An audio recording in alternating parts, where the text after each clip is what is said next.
everyone, welcome back to my channel. Today I've decided to make a video all about personal statements because I'm very aware that the time is coming for some of you where you're going to be starting to write them or draft them, and for people applying to Oxbridge or medicine you are going to be needing to hand them in pretty soon, as in 15th of October it normally is. And I think the best thing to say about personal statements is the sooner you make a start on them, the easier it will be in the long run. Because your personal statement is going to take many drafts until it's perfect and ready to send off to UCAS, and so you really don't want to leave this till the last minute. So this video is mainly going to be about applying for medicine because obviously that's the personal statement that I wrote, but it will also kind of be a bit useful for people applying to Oxbridge. And in general I'm just going to give some advice about how to make your personal statement really good and how to make it stand out from all the others. Just to give you a bit of context, I'm going into my third year at medical school at the University of Nottingham, and I applied for 4 medical schools and I got offers from 3 of them. I didn't get an offer from Cambridge, but I did get an interview. And in general what I would say with medicine is personal statements are often not the most important part of the application process. So they're going to be looking a lot more at your grades at GCSE and your predicted grades at A-level and your UK CAT score, and those are the things that are going to get you the interview. And then the personal statement is basically used as a talking point at interviews, so they will base questions off of that and they will ask you about things that you've written about in your personal statement. Not many medical schools use your personal statement in the process of getting you an interview because they kind of say that medical school applicants pretty much will have the exact same personal statement. They've all done the work experience and the volunteering, and they've all done Gold D&V, and they've all got extracurricular activities, and so there's not much differentiate between people. However, some unis do use them, some score them, and so you want to make sure you've got the best possible personal statement going into this. Now what I'm going to do for this video is I'm going to use my personal statement, so I've got the final draft of it on my phone and I'm just going to kind of go through it. I won't read it out exactly because obviously it's unique to me and personal to me, but I'll just give you some pointers. So let's get going. So the first thing I'd say about personal statements is you want your opening sentence to not be a massive cliche, and you want to hook the reader. So you don't want to say the absolute classic, I've wanted to go to medical school since I was 5 years old, or I've always wanted to be a doctor, or I've never wanted to be anything else except a doctor and it's all I've ever wanted to do. This is what everyone is going to say, and I think really in a lot of cases it just shows immaturity and naivety, because when you're 5 years old you don't actually know what it means to be a doctor and you don't know what it takes to be a doctor and what is involved in the role. And so to say that you've always wanted to do it, although it might have been a nice little childhood dream, it wasn't an informed decision, it wasn't an informed opinion that you had at the time. And I think medical schools appreciate it a lot more when you recognise that actually there are downsides to being a doctor, and it's a big decision to make to go into medicine, and they will appreciate it a lot more if you've really thought through that decision and you've shown that you've thought through it, and not that you've just always wanted to be a doctor and therefore you're just going to pursue it regardless. So my personal statement pretty much started off with me saying that although in primary school it was kind of an idea that was floating around that maybe I'd be a doctor one day, I never really gave it much thought and I never really committed myself to it, and I basically went into secondary school not really liking science all that much and sort of being like, oh, I much prefer English and writing.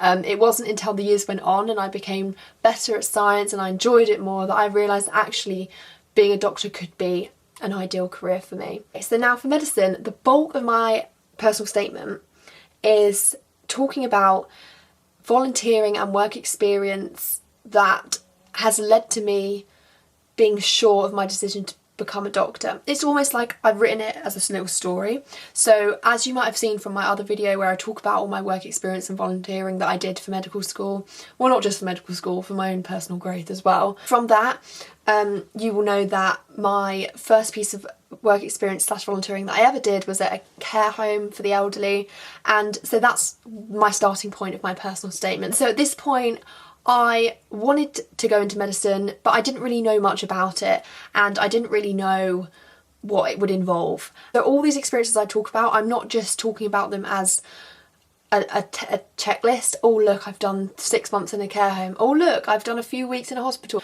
It's not just about ticking a box. It's talking about how that actually led to you wanting to do medicine, and how that helped you understand medicine more, and how it built on your experience to make you a better doctor. So a big thing with personal statements is that you don't have many characters to use. You don't have a lot of leeway to ramble on at all. And so I literally spent 3-4 words saying what my experience was. So I volunteered in a care home for 6 months. Done.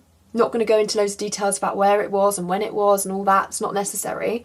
And then I go straight into things I learned. So things I talked about was stuff like overcoming communication barriers. So with the elderly, this might be people with dementia or people who have some deafness or things like that. So overcoming communication barriers, being independent and running activities by myself, and also my view on how the manner of a carer can really influence the person receiving the care. So I kind of evaluated in my personal statement how I've learned what not to be like and what to be like, and what works and what makes people feel comfortable and grateful for your help, and what makes people feel a bit frustrated and a bit confused. And it all just depends on the manner of how you're delivering the care that you're delivering. So then everything in my personal statement kind of links together and flows on quite nicely. So I also talk about how I did some fundraising for Alzheimer's, and that was all linked into having experienced Alzheimer's in the care home. And then I continue on and I talk about how, I had experience in a caring role and I really enjoyed it. And so now what am I going to do to really understand the role of a doctor specifically? Because something they could ask in an interview is, why do you want to be a doctor and not a nurse? And so I talk about my work experience in a hospital and how that taught me what the difference actually is, and the role of a doctor, and how it isn't just saving lives, running around saving lives all day. It's actually a lot of admin, there's a lot of other tasks that are involved that aren't just talking to patients all the time. Mentioning things like a multidisciplinary team, and acknowledging the teamwork that goes on in the NHS, and knowing that it's not just doctors at the forefront of everything. Doctors are part of a very big experienced team. That was something I picked up on in my hospital work experience, and that's something that I put in and is very good to show recognition of. I think there's kind of buzzwords that they might look out for in your personal statement, and multidisciplinary team is one of them. So they think, right, that person understands that when you're a doctor, you don't work alone, you don't lead everything, you are part of a team. Again, I'm just talking about experiences in the hospital that I encountered that taught me something. So I'm not just saying things I did, I'm not just reeling off all the amazing surgeries I might have seen or all the amazing patients I saw.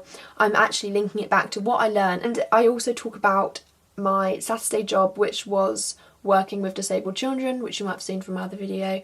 And again, I'm not talking about what I did, I'm talking about what I learned. And that is just I think that's just the ultimate thing I can say for personal statements, for interviews, everything. Just you make it about what you learn and link it back to why does that put you in a better place to be a doctor.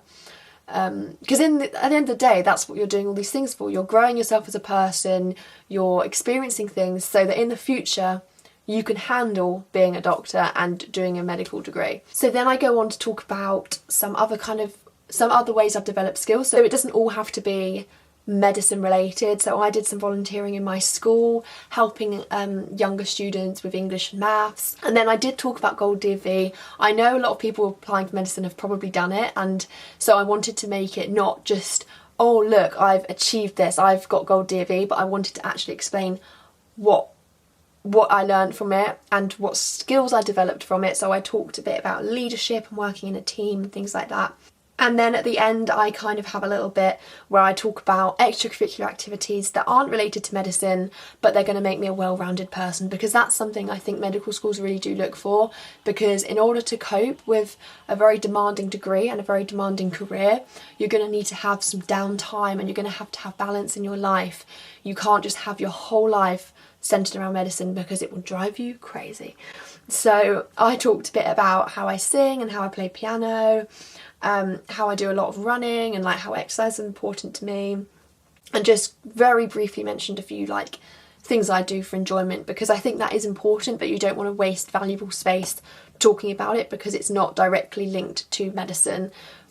But it kind of is, because you do need to have those things. But yeah, don't waste too much time talking about them. Yeah, and then I just rounded off my personal statement with a really nice kind of summary of how I now understand what medicine is all about, and how it's not just about a job that you get at the end of it. It's actually a whole lifestyle, it's a whole career. How I recognise that it is going to be a lifelong learning curve, and it's going to pose lots of challenges for me. And I think recognising that is something that's really important, because you need to understand the downsides of medicine and the career to be able to fully understand what you're getting yourself into, because otherwise you're just going to seem a bit naive, like you think you're going to just spend all day in a hospital saving lives, and in reality it might not be like that all the time. That's kind of my personal statement in a nutshell. One extra thing, so I skipped this out when I was going through it before, but because I was applying for Cambridge, and they are quite interested to see that you've done wider reading and that you really have an academic interest in your subject.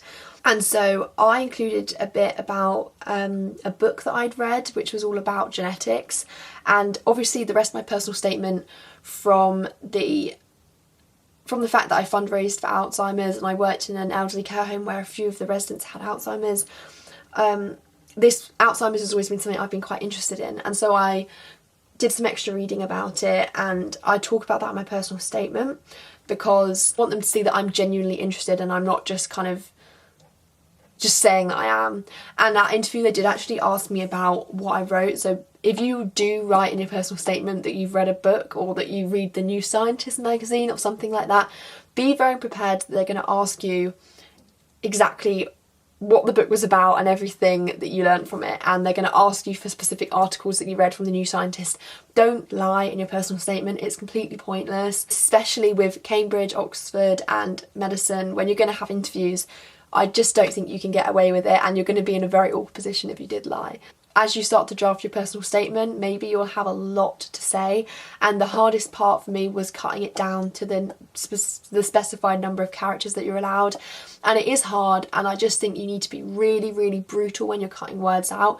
If it's not serving a purpose in the sentence, just cut it out. Obviously it needs to be like coherent, it needs to make sense, but just be very brutal with yourself when you're cutting words out. Yeah, and just ask yourself all the time, is this demonstrating to the reader that I am in a good position to study medicine? Whenever you spot yourself just describing what you've done rather than explaining what you learnt, twist it around, change it, get rid of it. If it's just waffling about what you've done in your life and it's not about what you've learnt, then it has to go, because you really need that space for those valuable life lessons that you've learned and those skills that you've developed. So yeah, I hope this has been a helpful video. I feel like I've rambled quite a bit. Thanks for tuning in. So have a great day and bye. See you soon.